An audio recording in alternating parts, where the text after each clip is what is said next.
Welcome to Straight Up Dog Talk, a new kind of podcast where no topic is off limits. We're bringing in experts and owners to have the conversations we should be having as a dog community.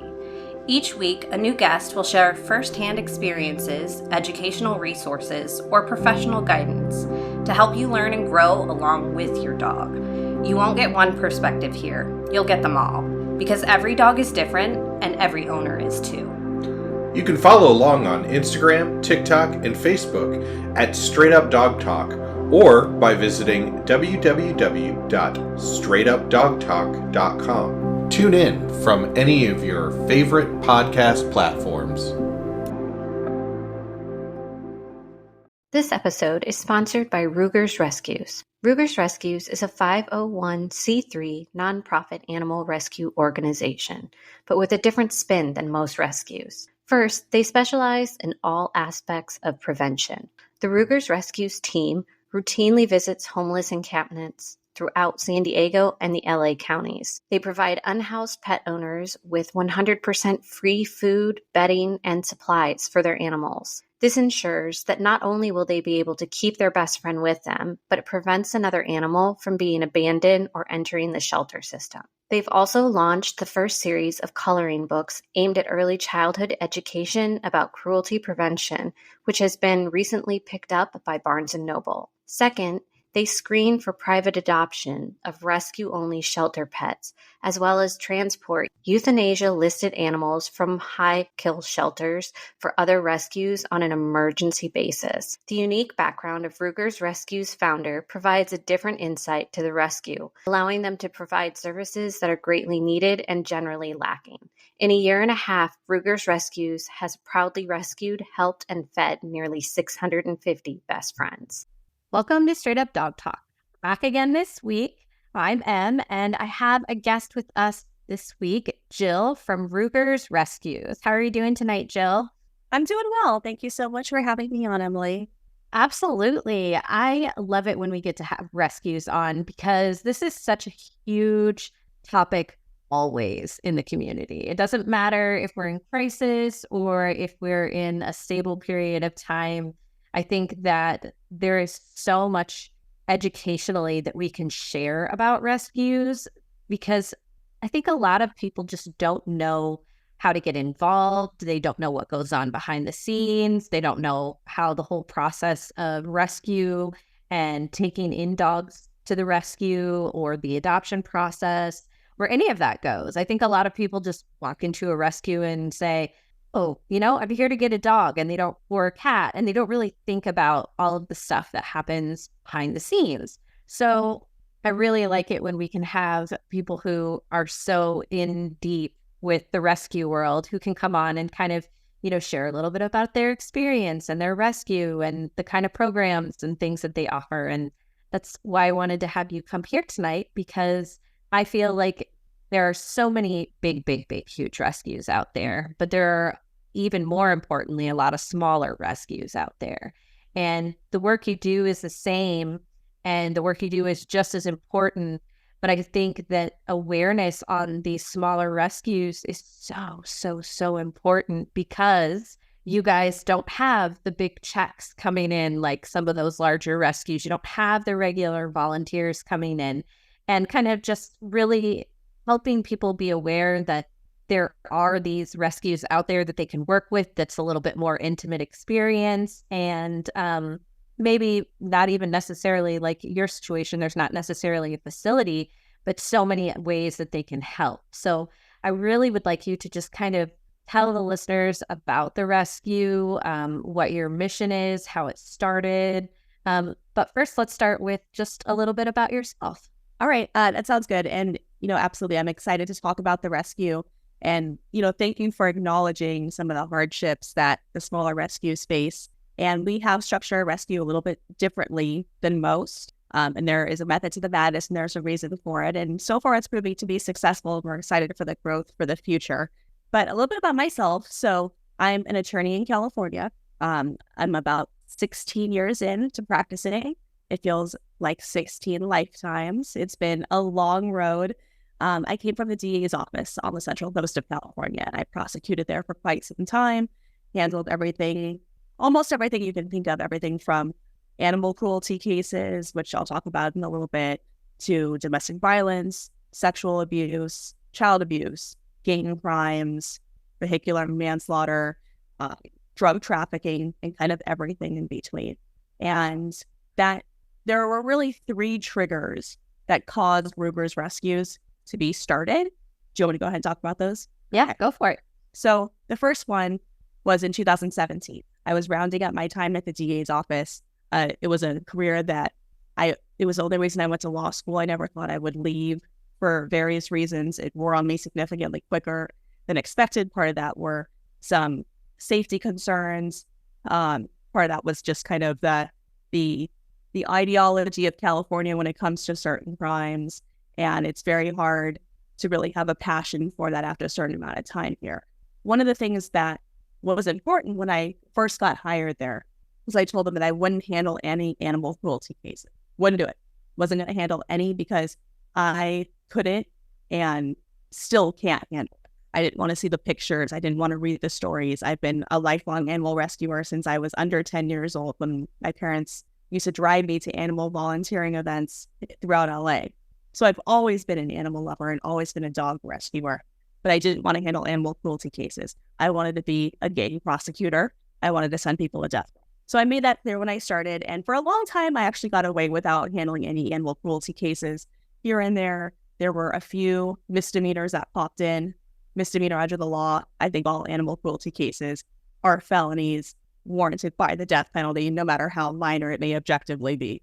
But after I gave notice, and this is about March 2017, it was the last animal cruelty case I handled and the last felony I handled. And it was a case for a kitty named Lucy. Lucy did survive, so I'll preface the story with that. She did survive, and Lucy's actually, there's a reason why we're doing certain things in the future with this rescue based on Lucy. But Lucy was the baby to her human mom that couldn't get out of a domestic violence situation.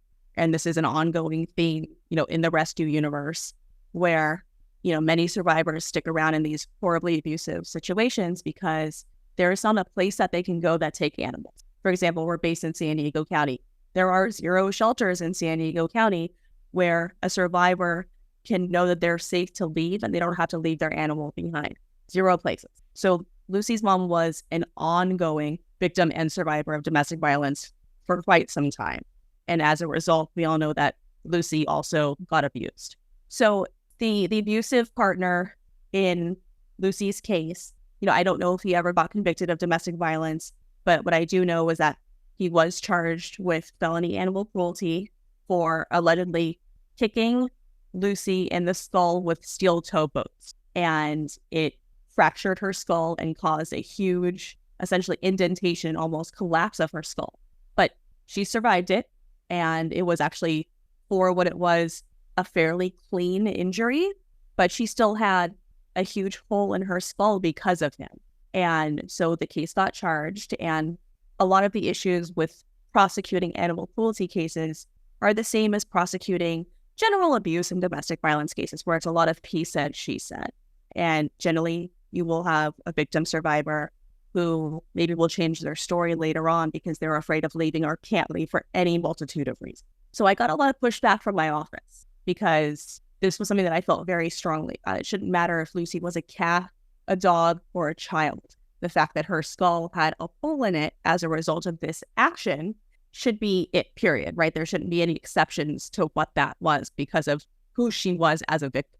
Got a lot of pushback from the office saying that the judge was not going to find it as a felony, and that's because of the landscape of really the politics of where I was in California at the time, also who this quite terrible judge was, and a good reason why I left the DA's office. Took the case to preliminary hearing against a defense attorney that is notoriously one of the worst people I will ever come across in my entire life.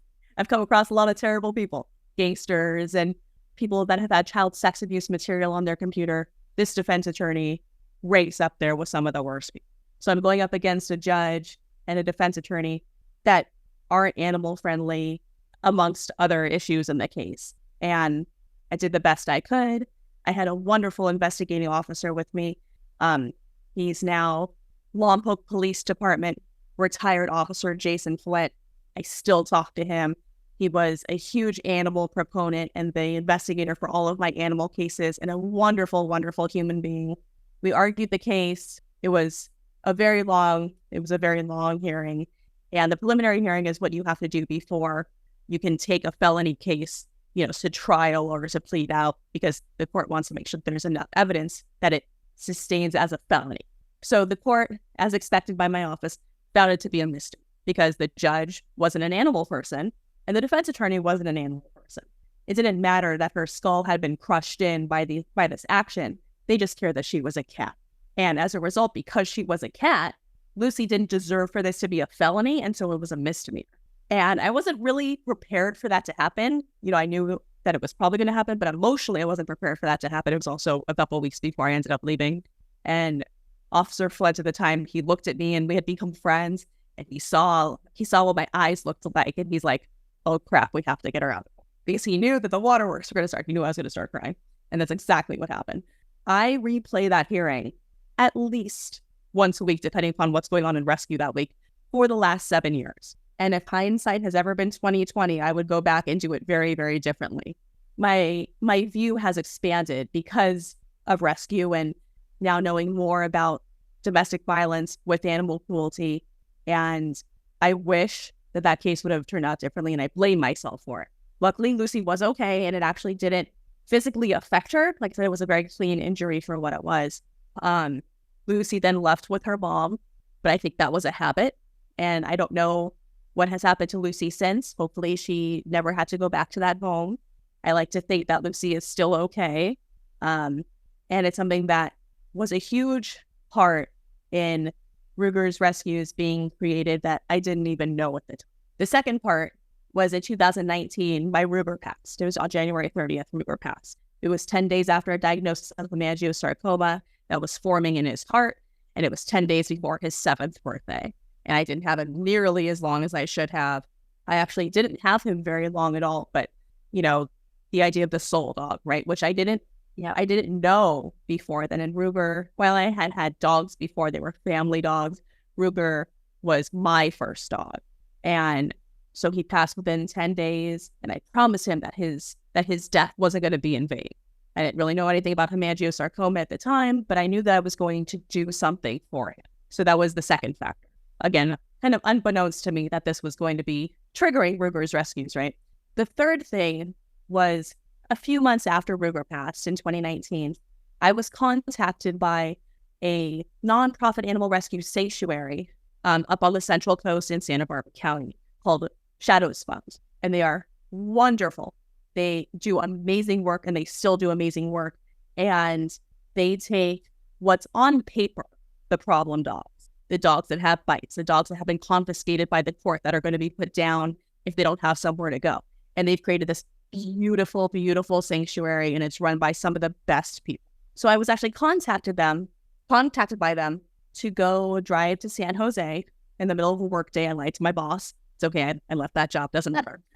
To drive to San Jose and pull little Hippo on her euthanasia day.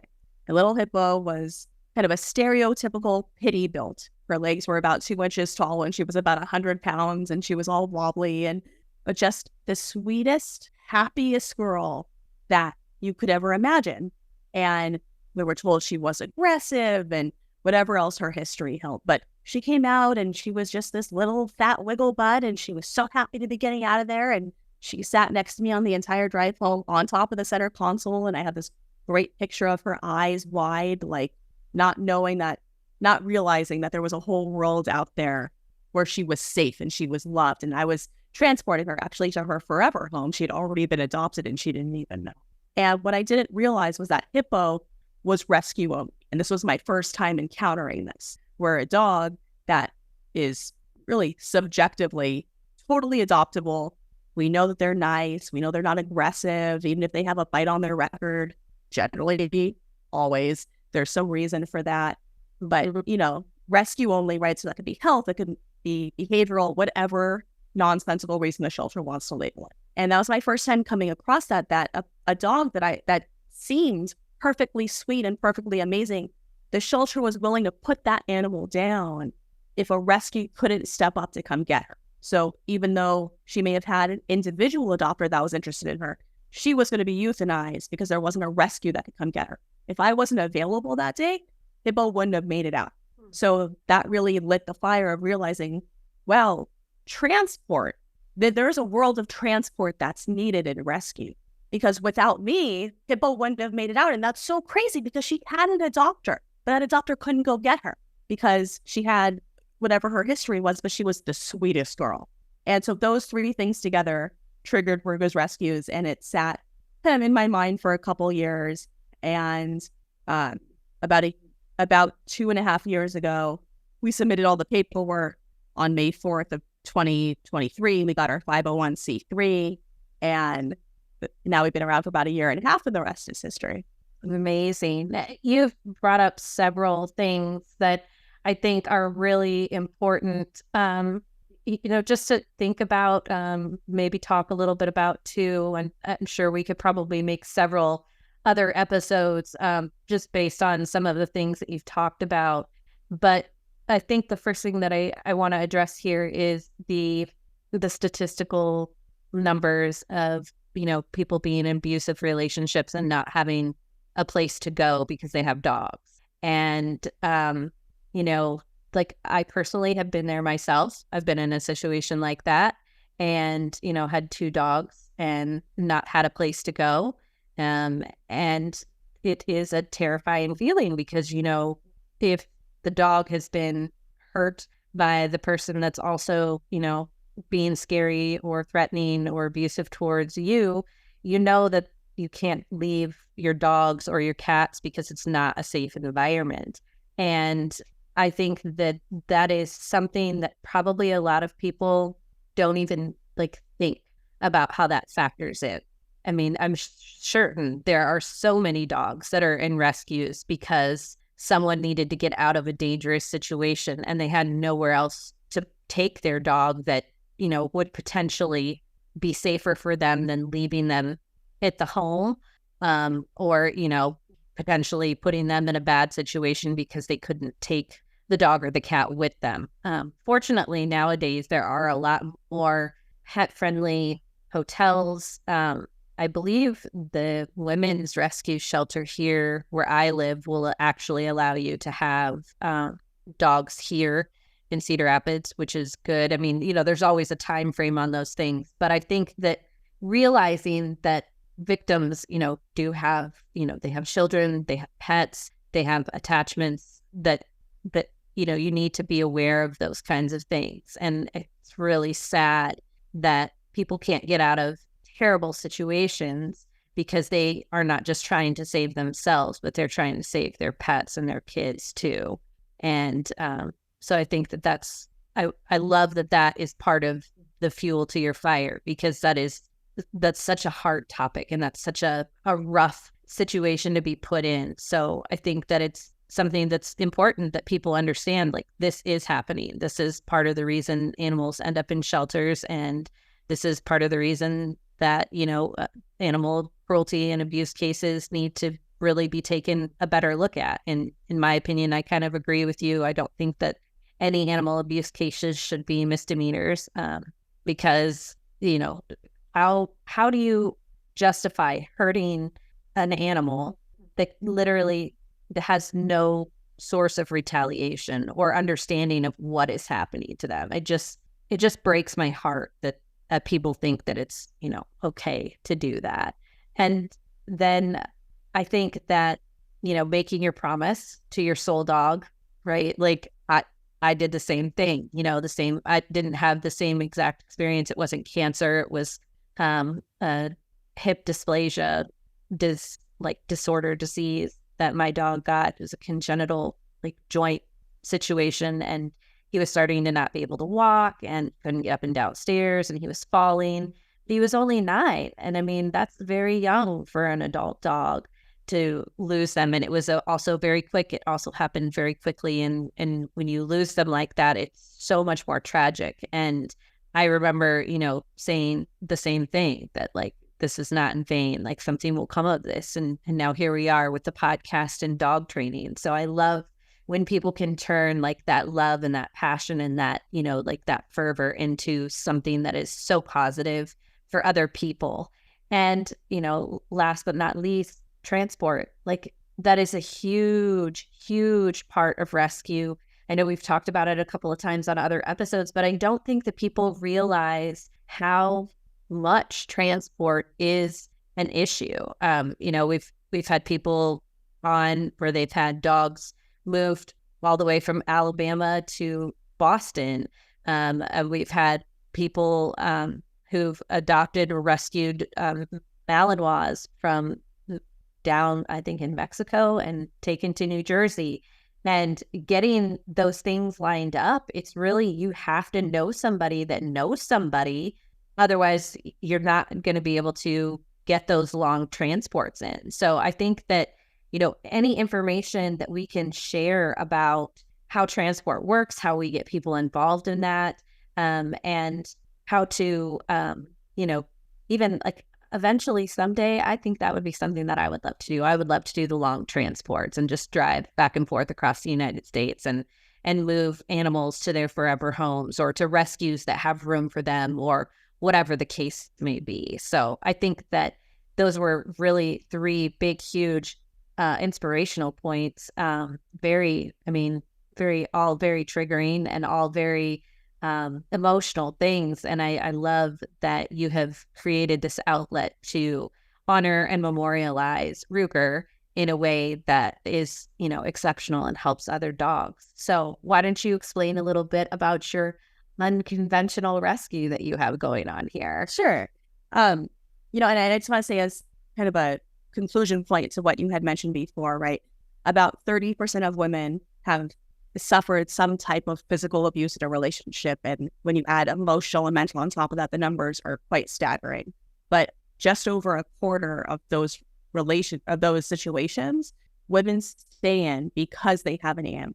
So the numbers really end up being astronomical when you do that calculation. And we have some great resources on our website, which I can talk about later. But one of them is this company that I came across actually a couple of months ago. It's a nonprofit. And what they do is they specialize in helping survivors get out of that situation by making them hotel reservations under a different name with them, their kids, their animal, whatever that looks like, so they can't be traced. So it really does give them a fresh start where they don't have to worry about looking over their shoulder every second. And that's on our website. We have a lot of great domestic violence resources on there. But yes, so what our mission is a little bit different than what we specialize in. I think that's like most organizations, right? Your mission is ideally what you want to do, right? And, of course, our focus is to dismantle euthanasia lists and give second, third, fourth chances, and also to find a cure for hemangiosarcoma. So what we do this in kind of 5 steps. 1, we do a lot of outreach. And in my part day-to-day job, I'm in risk management for sexual assault and child sexual abuse prevention. So what that means is I create policies and procedures, and I go around training all over the country on child sexual abuse. So I'm very big on figuring out how to educate and how to train on really heavy, really uncomfortable and sensitive subjects in what can only be considered a lighthearted way, because you have to make these topics comfortable to talk about in order for there to be true change. So I'm already living this day to day. So it was kind of an easy, I can't think of the term, an easy transition to doing this for the rescue. So what we do is we created back in fall of 2023, what we call our Black Nose Market, and that's a pet food pantry. I hate the term pet food pantry. I think it has a very, very negative connotation to it. So a good friend of mine, her daughter actually came up with the term Black Nose Market. And what we do is we go out into the homeless encampments throughout San Diego County, and we provide 100% free food, supplies, everything you can think of to unhoused pet owners. We also go to emergency and transitional shelters, and we can help low-income pet owners. 100% free, no questions asked, whatever they need. And we do that 2 to 3 times a month. And to date, we've helped fed, including rescue and transport, over 600 animals in just our first year and a half. Wow. So we love the outreach. And one of the new things that we're doing and we actually just got put in Barnes & Noble, which we're super excited about. We created an animal caring kindness coloring. And the idea is to ideally get that in the hands of every family that's rescuing an animal from the shelter, especially when they have smaller children. Maybe they've never had an animal before. Maybe these animals are being adopted potentially into a culture where maybe animals aren't treated how you and I would ideally want them to be treated. There's a number of factors that go into play. But at the end of the day, again, it's all about education. And we want kids to know what's right and wrong in every aspect of life. But I can only do so much. So we have the Animal Caring Kindness coloring book that teaches them how to treat not only their animal, but other animals that they come across correctly and with kindness, what to do, what not to do. And it's 38 single-sided pages, and that's on Barnes & Noble. And we're so excited. And it's going to be a series of what's probably going to be 5 coloring books to get that education out there. What a creative way to get that information out there, because not only are you, marketing to children here, but you are also marketing to adults. I mean, I color, I'm an adult and I have coloring books and I get them at Barnes & Noble. And, it's a very relaxing, decompressing way to just kind of sit down and breathe for a minute, right? And to provide that education in there as well. I mean, it's like having a book for children, but it's also interactive. And, I'm learning from so many different people, but the thing that I keep hearing over and over and over again is that when you interact, when you write it down, when you work directly with it, physically, so that coloring piece, or maybe writing a word out or coloring in a word or whatever it is that they're doing, now they're interacting, and that's going to help it stick in their brain more, which is incredible because we're reinforcing something that's, very, very important at a young age. And hopefully we're going to see this huge change going forward because we're going to be teaching kids at a younger age that animal welfare is important and it is necessary. And, maybe then we're going to see less of the, choking dogs with prong collars or, dogs or cats or, even birds getting abused by people in manners in which they shouldn't, just because they don't have any experience or education on how to properly treat animals. I mean, that's this a controversial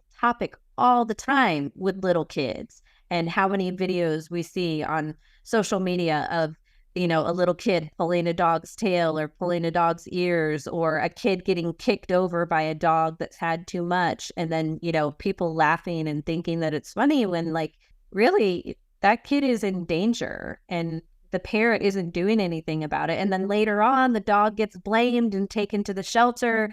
And we are just repeating these cycles over and over and over again. So I love that you've put something into your program that injects that education that says, hey, no, the buck stops here. We're going to start educating families with kids and, families with different cultures, and really just try to kind of level the playing field a little bit. I can't wait to, first of all, see the first coloring book, but the additional 4, I think that's amazing that you have, a plan to go for that many. And I can't wait to see what you're putting out there for content with that. I'm just so excited for you. Thank you. And you actually mentioned an adult coloring book. The second one in the series is already being done. And while it's not specifically rescue related, all proceeds raised, obviously 100% go to the rescue, but it is an adult coloring book is the second one.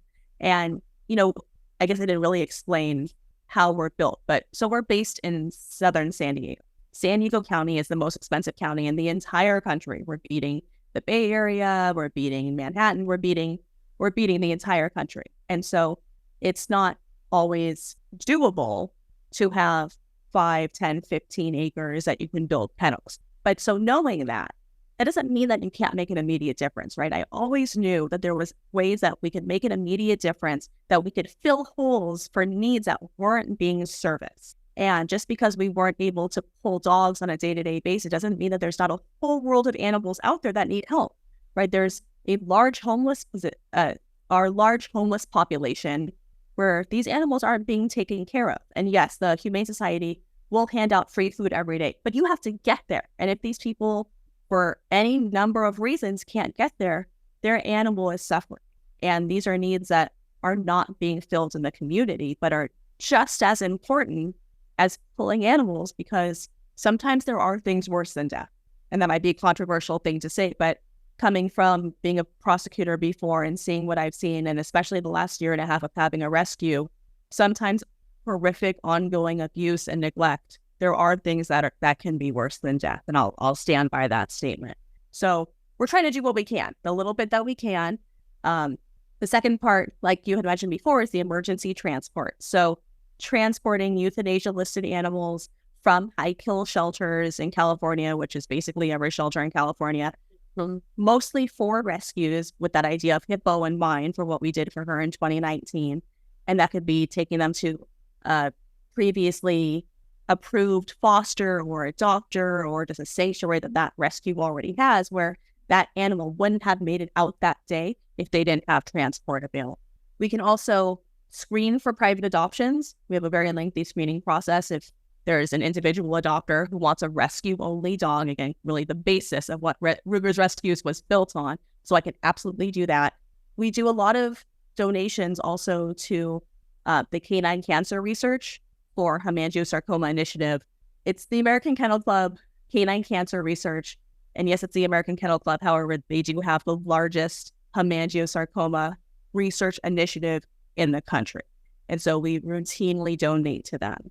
And we've done a lot of events where we tell people, if you tag us on social media or you follow us, for every tag or follow, we're going to donate $1, $5 to the hemangiosarcoma initiative. And we've donated quite a bit of money for a small rescue that doesn't have a lot of donations coming in.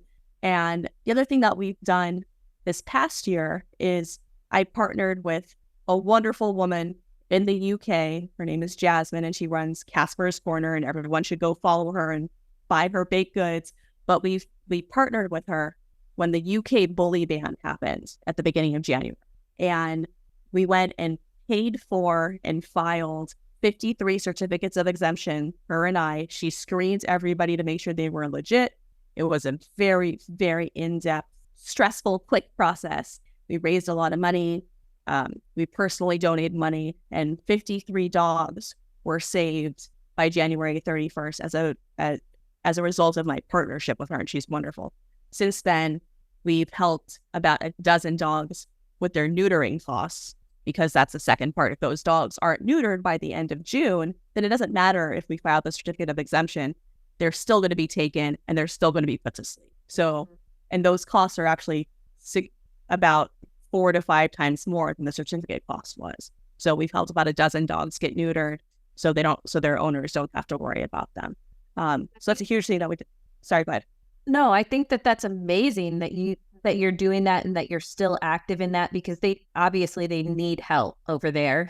And honestly, that was how I found you, was when I was doing research for that episode number 2, where we talked to Nicola and her daughter and their dog Enzo from the UK. And I was doing all the research on, like, how can we help and where can we help? And that's how I stumbled upon your account. And I was like, oh, this is an account that's helping, and have just followed along ever since. And I think that continued, again, outreach and education that you're offering in so many areas is just, it's so incredible, because, like you said, maybe not traditional rescue, and yet you are doing things that other rescues are probably not able to do, because you're reaching out in so many different directions, and you're dividing up your time and your energy into, while transporting dogs, getting them to safe places, but you're also helping people over in the UK who couldn't afford to pay for those costs. And as sad as that situation is over there, I think that, it really did bring about some incredible partnerships, and really did show that there are a lot of people that care about dogs. And I love so much that you have invested into that, and that you continue to invest in that, because it is costly, and it is something that a lot of people weren't prepared for. Absolutely.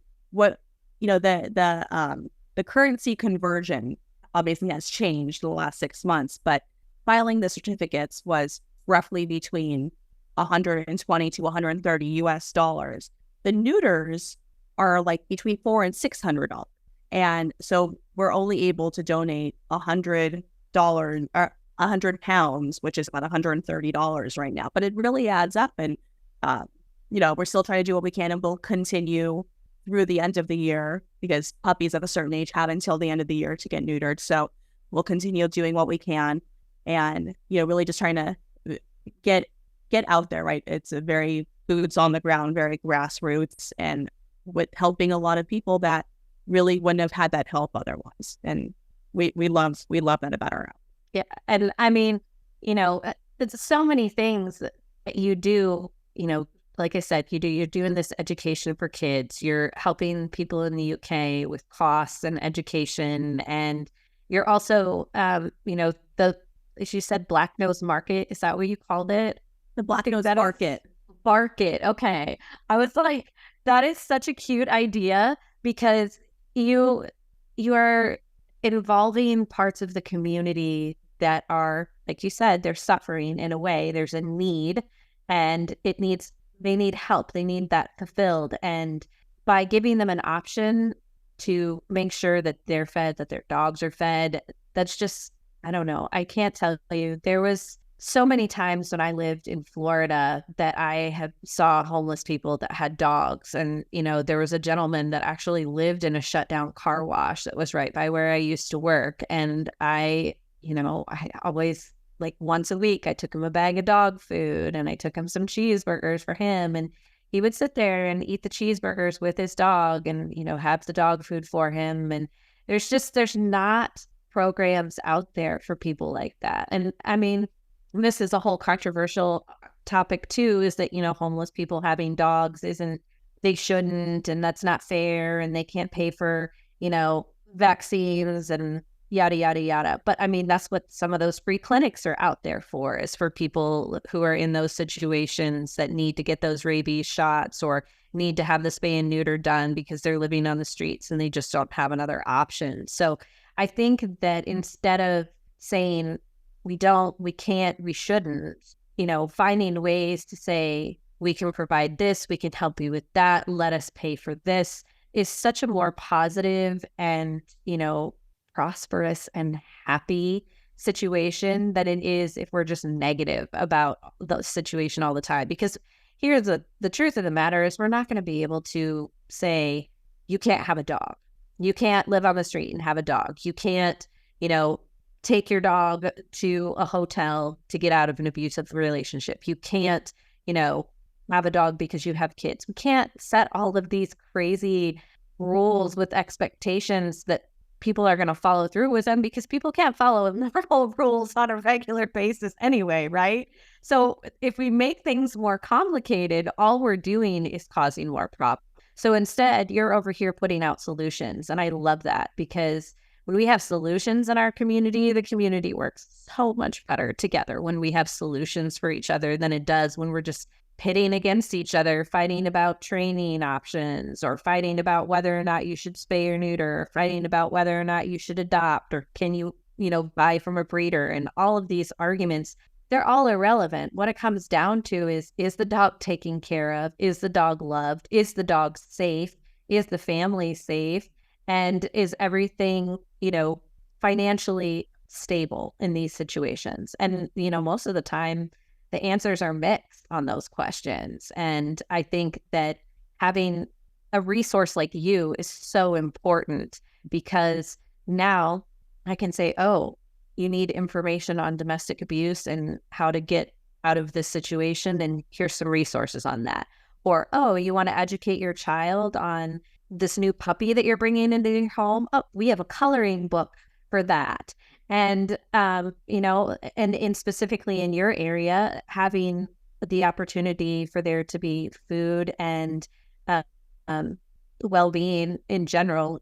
I'm sure that eventually we could talk about down the road, if you guys do some kind of program for outreach for like spay and neuter clinics or vaccine clinics or something like that, that would be another episode we could absolutely come back and visit on, because I would love to hear about that kind of outreach as well. But I think that you just have this really creative mind and such a passion to care for people and their pets that I love seeing people like that in rescue. And I love that you've taken your career as an attorney and turned it into something that helps, the community as well. And I don't think that you see that a whole lot. So I think it's really, really just magical and beautiful what you're doing.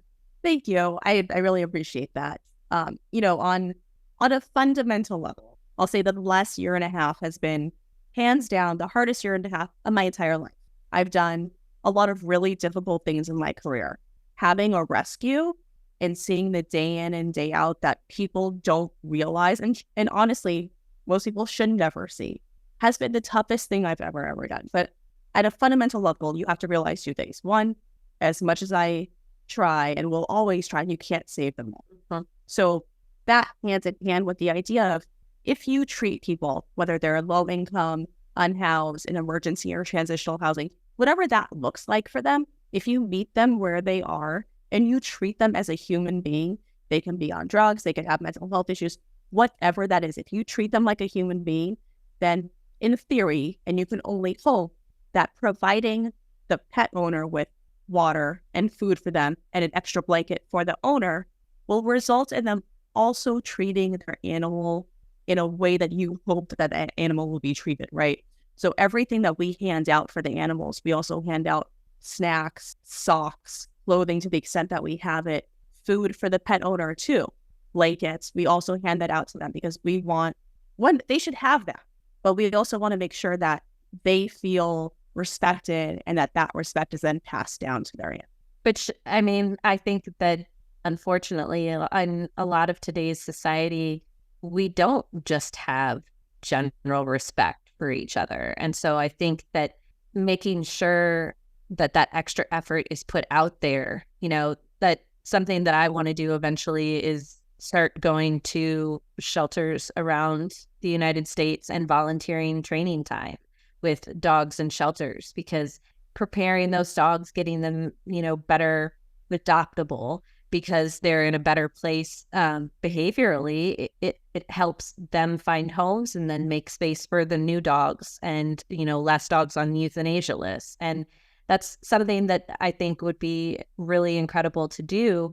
But, like you said, you have to kind of work your way into these things, and you have to show respect, and you have to put in your dues, and you do have to learn about some really terrible things. And I mean, I think that not exactly the same, but behind the doors of the veterinary clinic, you see a lot of things that are pretty terrible.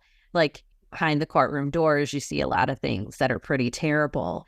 And while they're not the same, it's still two different categories in which people need to realize that people are doing jobs and seeing things and interacting with people and pets on a level that most people can just completely skate through life and never, ever have to think about, ever, because it's not part of their world. It's not part of their job. It's not part of their duty. It's not even part of their responsibility because they adopted a dog from a shelter, or they rescued a dog that was, previously in an abusive situation or something like that. People don't do the research or don't always have access to the research behind the behavioral stuff because of, the dog was at the rescue.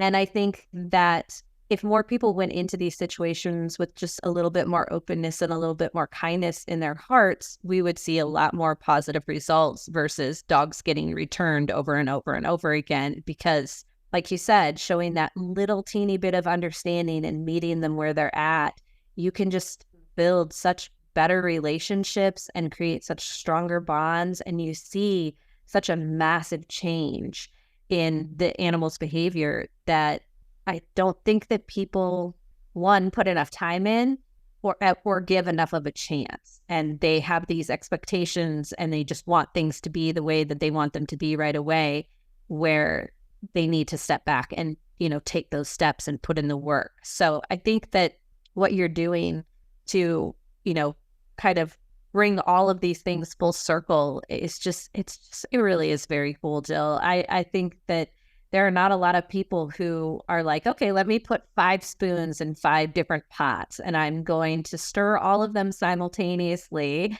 and I'm going to create change in all of these areas. I mean, talk about a ripple effect. I mean, I'm just so inspired by you and what you're doing. Thank you. That means a lot. I really, really appreciate that. It's been a hard go, but I don't regret it for 1 second. And we have a lot of exciting things coming up, which we're totally excited about. One of those things is called Lucy's Living Room. And that's going to be a series of trainings, coloring books, kind of guidance docs, materials to educate the population about the crossover of domestic violence and animal cruelty, to provide survivors resources that they don't know that are out there, and to teach children about, warning signs and things like that. So Lucy's Living Room is on the horizon. We also have some events coming up on our website. We have a calendar that has everything listed where we're going to be.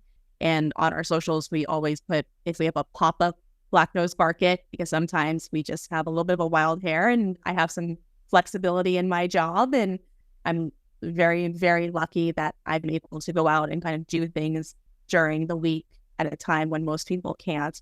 So those are all on our calendar. So we're on all of the socials, Instagram, Facebook, TikTok. We're at Ruger's Rescues on all 3.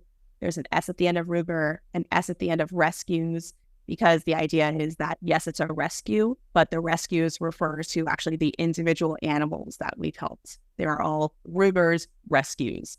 You can also go on our website and sign up for our newsletter. We have great blogs that come out, great articles, and that's rugersrescues.org. We're always in need of volunteers. You can go on our website and there's a volunteer application on there, as well as a list of skills that we need. Desperately need social media help, always need social media help. So that'd be great if anyone is interested in volunteering. And especially for small rescues, donations across the board are at an all-time low. It's really hard when euthanasia rates are at an all-time high, donations are at an all-time low, fosters are non-existent. It makes it very, very difficult on a day-to-day basis for us. Donations are always welcome and always needed. They're tax deductible. We have a Venmo, a PayPal, a Zelle that's on our website. It's also on our link tree across all of the socials. And if you're in San Diego County and you have any in-kind donations, any food, bedding, towels, whatever that looks like, we will pick up. Do you have any physical location drop-offs? Like if somebody was able to bring you a bunch of stuff, do you have a place that you have drop-offs or do you do pickups only? So we'll do, because we don't have kennels, everything's kind of run out of my home. We have a P.O. box, but really if you're local and even kind of anywhere in Southern California, we'll pick up. We're always all over the place. Just, drop me a message, send me an email, let me know, and we'd be more than happy to do that. We're very, very grateful. Donations are very, very slow, so we'd be happy to, pick up any donations that are out there. Perfect. Well, I think that anybody who's listening to this here in California, we do have quite a large portion of listeners in California. If you are looking for a rescue to support, here's one that is doing so many amazing things, guys. And every little bit helps. Remember that even if it's just $1, like that goes to helping somebody in a situation that would not have otherwise had that dollar. And, $10 is just as helpful. So don't even think about it. If you can't donate, that's okay. We always recommend that you share the episode. And this is definitely, I think, a conversation that I want to come back to. And I want to know where you guys are at, like what kind of events you guys are having in the future. And I think that just having an episode where we talk about, domestic abuse and survivors, and maybe we can get some other guests who have been through that and kind of talk through, what they did and what they experienced in those situations, just because it is a very real conversation that I think we need to be having. And this is something that the community should be aware of, that is happening out there. And it's sad and it's unfortunate, but if we have the resources to educate, we should absolutely be educating on it. So You guys know she gave all the things. We'll have all the things in the episode notes. We will have you tagged on the Instagram. And obviously, you're sponsoring this episode, so everybody will have the clickable link right to your website, as well as any information to making donations. Also, you can always reach out to me, and you can reach out to Jill through Ruger's Rescues on Instagram or through the email, which we will also provide. So thank you so much for being here tonight, Jill, and thank you for, making this huge change in the community and just really putting your heart into such a tough area, because you have gone beyond we're trying to help dogs. You're trying to help people too, which is really incredible to see the combination of both things at the same time. Thank you so much for having us, Emily, and really acknowledging, that we're out there and we're trying to help and we're continue to help. We have lots of exciting things on the horizon that we'll talk to you about hopefully next time. And thank you so much. Absolutely. Well, you guys have a great night, and we'll see you next week on Straight Up Dog Talk. This episode is sponsored by Ruger's Rescues. Ruger's Rescues is a 501c3 nonprofit animal rescue organization, but with a different spin than most rescues. First, they specialize in all aspects of prevention. The Ruger's Rescues team routinely visits homeless encampments throughout San Diego and the LA counties. They provide unhoused pet owners with 100% free food, bedding, and supplies for their animals. This ensures that not only will they be able to keep their best friend with them, but it prevents another animal from being abandoned or entering the shelter system. They've also launched the first series of coloring books aimed at early childhood education about cruelty prevention, which has been recently picked up by Barnes & Noble. Second, they screen for private adoption of rescue-only shelter pets, as well as transport euthanasia-listed animals from high-kill shelters for other rescues on an emergency basis. The unique background of Ruger's Rescues founder provides a different insight to the rescue, allowing them to provide services that are greatly needed and generally lacking. In a year and a half, Ruger's Rescues has proudly rescued, helped, and fed nearly 650 best friends. Straight Up Dog Talk was created by Emily Breslin. It is edited, produced, and co-hosted by Josh Wasta under the supervision of Straight Up Dog Talk, LLC, and Emily Breslin. If you're enjoying this podcast, follow or subscribe to be sure you don't miss an episode, and leave us a review on your favorite platform. Looking for more honest and relatable dog content? Check out our sister show, Unpacked, with Jerry Sheriff and Madison Simpson. Thanks for listening to Straight Up Dog Talk. See you next week.